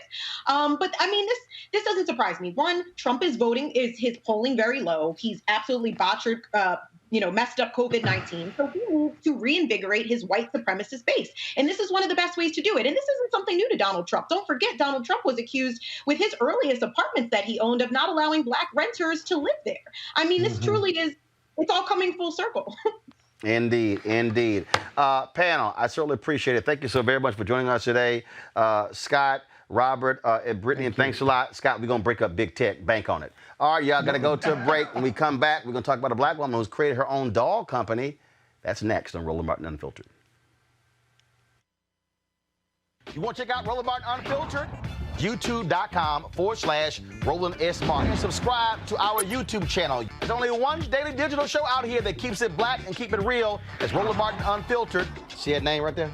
Roland Martin Unfiltered. Like, share, and subscribe to our YouTube channel. That's youtube.com/Roland S. Martin. And don't forget to turn on your notifications so when we go live, you'll know it. All right, Black children need to see themselves when it comes to images. Y'all remember, of course, the doll study of Dr. Kenneth and Mamie Clark, which was a significant part of the Brown versus Board of Education decision in 1954. Now, for too long, the only dolls little girls could play with were white ones. We've seen an increasing number of sisters create Black doll companies. Well, Yalista Jean Charles, founder of Healthy Roots Dolls, built a business to change that. She joins me along with Zoe. Yalista, how you doing? Hi, I'm good. This is Zoe. All right, so first of all, who's Zoe? Zoe is the first Healthy Roots doll, and she is the first doll with curl power. I like to call her my curl friend, and her hair is uniquely designed so that little girls can wash and style it just like their own. Okay, so when you say Healthy Roots, explain it for folks who don't know. Yeah, so just like you mentioned before, the Mamie Clark doll test, that's actually part of the research for the development of the company. And I named the company Healthy Roots Dolls because I wanted to teach girls to love their healthy roots, their literal hair, but also their cultural roots. And so when did you start working on this? When did you say, you know what, I want to create this doll? Yeah, so it started while I was studying at the Rhode Island School of Design. I had gone into my junior year, and I had had a lot of experiences with my own hair. My best friend Tiara had cut off all her hair. She did the big chop. And I was like, wow, I'm 20 years old, and I have no idea how to do my own hair as it naturally grows out of my head. And so I had a lot of work that was related to my identity and my experience with hair. And I took Rapunzel in one of my classes and redesigned her into a little brown girl with kinky curly hair to show girls that we can be beautiful princesses too, just the way that we look. And my friends said it looks like a doll. And that ultimately started my journey of learning about how toys influence kids, their perception of themselves, and recognizing that if little Black girls can't find dolls that look like them, it can negatively impact their self-esteem. And so I wanted to do more than just paint a doll brown, but create an educational play experience around hair play. I'm showing, go to my iPad, I'm showing your website right now, and folks can see that. And so what's unique about this is that you say that it allows for young girls to actually style the hair, and so if they want to keep it curly, if they want to do braids, and so is that what we're seeing here? And then I see you have what's coming soon. Yeah, so we're gonna do like very cute video tutorials. We actually partnered with Procter & Gamble's My Black is Beautiful last Christmas. So when you purchased last Christmas, the dolls came with their My Black is Beautiful hair care products, and you could wash the doll's hair with it, and you could wash your own hair with it, so you can learn how to take care of your curls. And so Zoe can do box braids, bantu knots, a lot of the really fun natural hairstyles that girls use to protect their hair and learn how to take care of their curls. Why'd you call her Zoe? One of my really good friends in college, she was this beautiful African girl, and she was very confident, and I loved her, and I just was really inspired by her, and I loved the name, so I just felt like it would be a great name to give the doll. And so you've had the company open for how long now? So yeah, it's been about 6 years. So the first year was 2014. That's when I came up with the idea in college, and it's been 5 years building the company now. And how many units are you moving, and how many do you hope to move? And where can folks get the dolls? Are they in stores? Are they only online? Yeah, so we actually sell direct to consumer. We actually are sold out. So we sold out of all the units that we had available. We're bringing in more now. Our pre-sold units are going very quickly too. Wow. But we are also looking at retail in 2021. It's been really exciting to see how many people want to have the product and can connect with the company's mission of teaching girls to love themselves just the way they are. Somebody on YouTube said, not only did you call it Zoe and she's got curly hair, you made her bow-legged. That's what somebody. That's what somebody. No, somebody on YouTube said she's curly. She's named Zoe and she's bow-legged. That's somebody on YouTube said. You know, everybody's got different bodies. We gotta love us just the way that we are. You know, she's plastic, so her legs can go all the way around. It's a little bit different. No, I got you. It's just, I just get cracked up with some of these comments on here because, in fact, one person was like, "Well, I wish she named the doll Africa," and then, of course, you said Zoe. You named it after a sister from Africa whose name was Zoe. So, folks, that's well, we certainly hope that folks take advantage of this. The response, I mean, that is great that you've actually sold out. That's never a bad thing. Sold out is never a bad thing when you have a product. Yeah, the only bad thing about being sold out is all the kids that want the doll but can't get it right now. Yeah, then again, then this is America, which means it increases the price of the doll because they are hard to get. Last question, where do you manufacture them? Yeah, we manufacture overseas. They're designed by me. We have a really great team that helps, keep up with customer service and with shipping and fulfillment. All right, then. Well, Yulisa, certainly good luck with that. And again, the website where they can go to? HealthyRootsDolls.com. HealthyRootsDolls.com. Well, congratulations on that. I'm the uncle of 9 nieces, 4 nephews. All of mine, my youngest nieces now are 16. But I guarantee you, when they were younger, they'd probably be clamoring for me or their moms and dads to certainly get one of these dolls. And so, folks, and that last question, when do you expect to have your shipment? Or can people go ahead and pay now, and then once they come in, it'll be shipped to them? They can do pre-orders right now, and it'll ship at the end of the summer. Okay. All right, then. We surely appreciate it. Good luck with it. Thank you so much. Thank you for having me. Thank you. Well, folks, it's one of the reasons why we created this segment, to be able to empower black businesses. There are a lot of folks who have great products that you never heard of. And so we certainly appreciate Yulisa for being on the show. That's why we want you to support what we do at this black-owned business, Roland Martin Unfiltered. We want you to join our Bring the Funk fan club. Of course, you could do so via Cash App, PayPal, Venmo. You can also send a money order to New Vision Media, 1625 K Street, Northwest, Suite 400, Washington, D.C., 2006. Cash App $RM Unfiltered. Of course, PayPal.me/R Martin Unfiltered. You also have Venmo.com, which is /RM Unfiltered. If you want to use a credit card, just go to RolandMartinUnfiltered.com and you can use the, of course, you can use Square for your credit card. Let me shout out to the people who contributed $50 or more to our Bring the Funk fan club.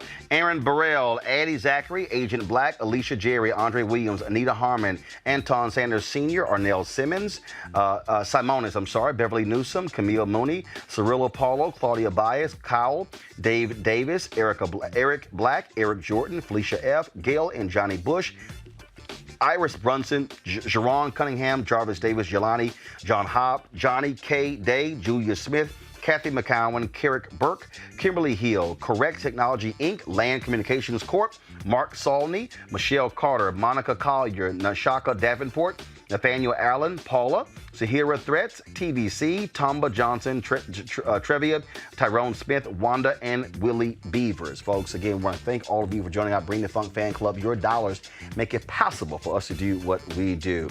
All right, last one. Check this out. So, y'all remember the story? Here, go ahead and zoom out. Yeah, remember the story Celeste O'Brien told when she wanted to have me on her show? No, zoom out. I don't need to see the whole shirt. And then she told the story that she went to an executive and they said that, oh no, Roland, he's not the right kind of black. They wanted her to book like Charles Blow instead of me. And so when Soledad told me when that actually happened. And so you know what we do. I went ahead and had a shirt made. And so actually we have 3 designs of this shirt, not the the right kind of black. You have Roland Martin Unfiltered Daily Show at the top, and of course RolandMartinUnfiltered.com at the bottom. So if you want to get it, and so we use Teespring, but also my sister does. She actually printed these for me and sent them to me. You can actually go to her Etsy page. Just simply go to, let me pull it up. Where is it? I was just looking at it.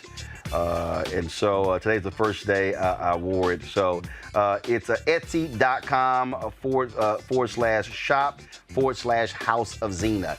ETSY.com/shop/House of Zena. That is ZINA. And so you want to get your shirt like this here, because y'all know, some of us, a lot of y'all ain't the right kind of black either, which is a good thing when you are not their kind of black person. All right, y'all, we got to go.